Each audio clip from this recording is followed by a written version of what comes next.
Hey guys, hope you all are doing well. So guys, आप लोगों की बहुत सारी क्वेरीज़ मुझे मिल रही थी, तो मैं जो है ना थोड़ा टाइम लेता हूँ आपका, लेकिन मैं जो भी जानकारी लेकर आता हूँ वो आपके लिए बिल्कुल फैक्चुअल वाली बातें लेकर आता हूँ। इसलिए मैं थोड़ा सा समय ले लेना ही सही समझता हूँ, क्योंकि गवर्नमेंट तो वैसे भी एक्सपीरियंस के ख़िलाफ़ ही है। अगर यूट्यूबर्स भी एक्सपीरियंस के ख़िलाफ़ हो जाए तो फिर कोई फ़ायदा ही नहीं है ना। तो इसलिए मैंने थोड़ा टाइम लिया गाइस। आपने बहुत ये क्वेश्चन करी थी कि सर कट ऑफ कितना जाएगा 2019 वालों का।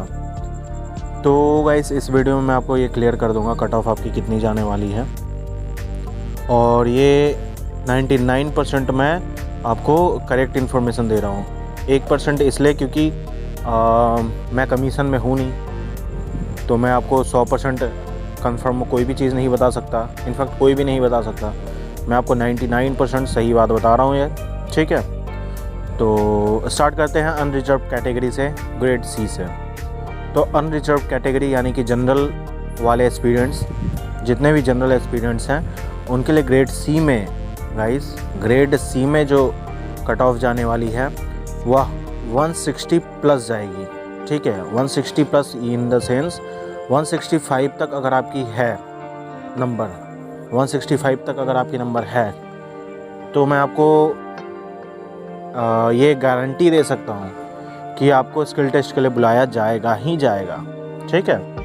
आपको स्किल टेस्ट के लिए बिल्कुल बुलाया जाएगा। अगर आप अनरिजर्व कैटेगरी से हैं, ग्रेड सी आपने फील करा था, आपकी नंबर 164 या 165 है, तो आप स्किल टेस्ट की तैयारी में जुट जाओ, ठीक है। ये हो गई एक। अब दूसरा मैं आपको बताता हूँ कि EWS कैटेगरी यानी इकोनॉमिकली वीक सेक्शंस, जो कि जनरल वाले भी आते हैं इसमें, पर इसके लिए अलग सर्टिफिकेट लगता है। तो ग्रेड सी में EWS कैंडिडेट के लिए 157 प्लस होना मस्ट है। 157 प्लस यानी कि 157 टू 160 तक अगर आपकी नंबर है तो आप स्किल टेस्ट के लिए लग जाओ। ग्रेड सी वालों के लिए बता रहा हूँ।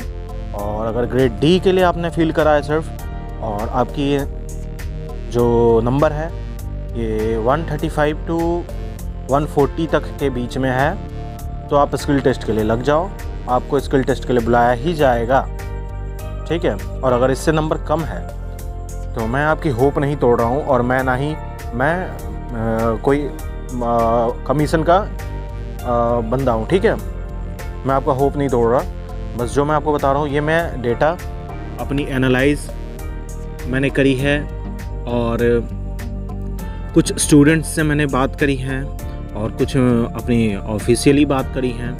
तो बहुत सारी मैंने जानकारी इकट्ठा करके ये आपके लिए बना रखा है एक कट ऑफ। और ये 99% गाइस, मैं इसकी गारंटी दे रहा हूँ, 99% ये आपकी सेम ही रहने वाली है, इसमें कोई दो बात नहीं है, ठीक है।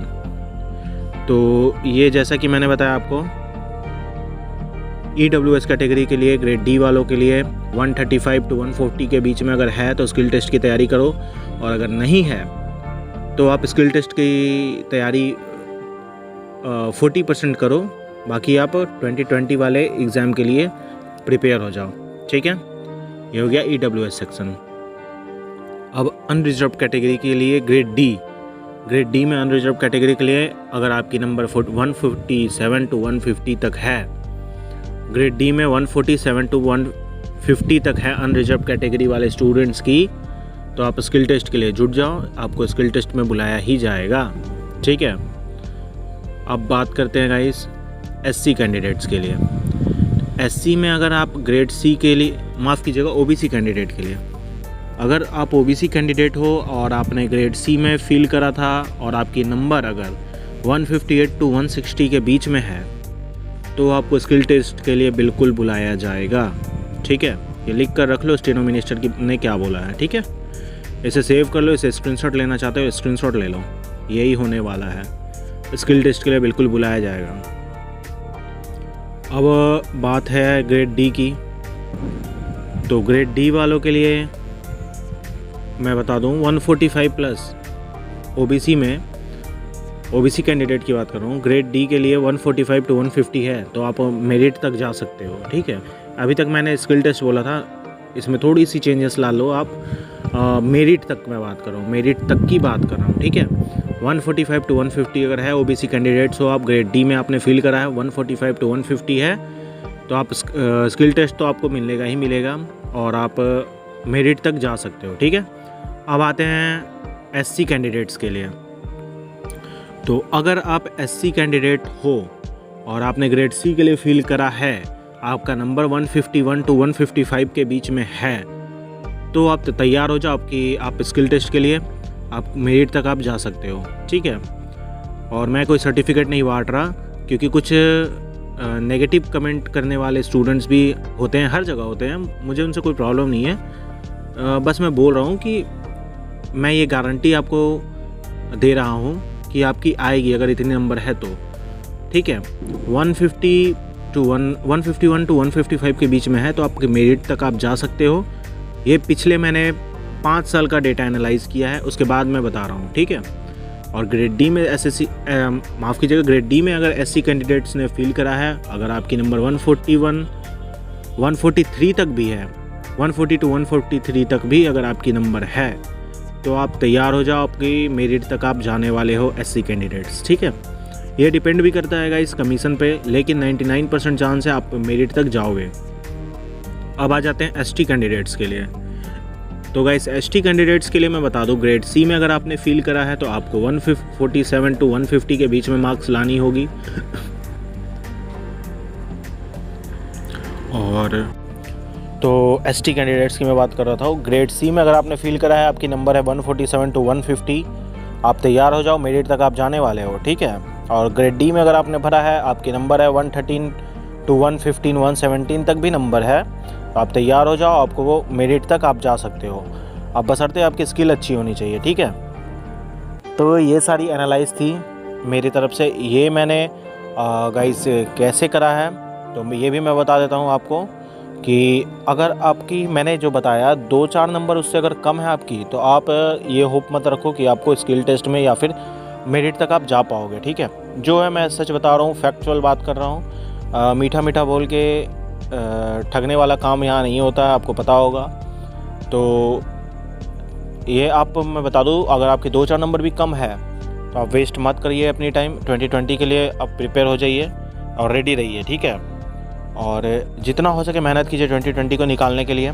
ये मेरी पर्सनल एडवाइस है आपके लिए, और मैं आपको डिमोटिवेट नहीं कर रहा हूँ। मेरा बिल्कुल ऐसा कोई ये नहीं है, डिमोटिवेट करने का कोई भी मेरा इंटेंशन नहीं है। मैं आपको सच्चाई बता रहा हूँ, क्योंकि यूट्यूब पर वैसे भी क्लिकबेट बहुत दुनिया भर की है, आपको मिल जाएगी। सच बताने वाले बहुत कम मिलेंगे। मुझे डिसलाइक की कोई प्रॉब्लम नहीं होती, मुझे कोई फ़र्क नहीं पड़ता। अगर कोई डिसलाइक करता है, कोई नेगेटिव बंदा मेरी वीडियो को डिसलाइक करता, मुझे कोई फ़र्क नहीं पड़ता, क्योंकि अगर मेरे इस वीडियो से किसी 10 स्टूडेंट को भी बेनिफिट हो रहा है तो बस मेरे लिए वीडियो बनाना मेरे सफल है, सक्सेस है, कोई इशू नहीं है। क्योंकि गाइस मैंने बहुत ज़्यादा स्ट्रगल करी थी, मैं नहीं चाहता कि और कोई स्टूडेंट्स जो है स्ट्रगल करें, क्योंकि मेरे टाइम में कि कोई बताने वाला नहीं था गाइस। जिधर भीड़ जाती थी उधर ही मैं भी बढ़ा जाता था, इसलिए मैं नहीं चाहता कि अब आप वैसा ही करो। ठीक है, ये आपकी अपनी लाइफ है, बाकी आपकी मर्ज़ी, आप जैसे जीना चाहते हो जी सकते हो। लेकिन अगर आप मुझसे पूछोगे, मैं कभी आपको डिमोटिवेट नहीं करना चाहता। मैं चाहता हूँ आप सब सरकारी नौकरी लो और अपनी लाइफ को अच्छी बनाओ। इवन आप अनरिजर्व कैटेगरी से आ रहे हो या फिर आप SC/ST या रिजर्व कैटेगरी से आ रहे हो। तो गाइस ये रही मेरी एनालाइज, कैसा लगा आपको ज़रूर बताइएगा। अगर कोई गलती हो गई हो तो वो भी आप बता दीजिएगा, मैं अगले वीडियो में उसे सुधार कर लूँगा। और वीडियो गाइस सब पूरी देखना। तो मिलते हैं अपने नेक्स्ट वीडियो में, तब तक के लिए keep practising, keep supporting, be safe, जय हिंद।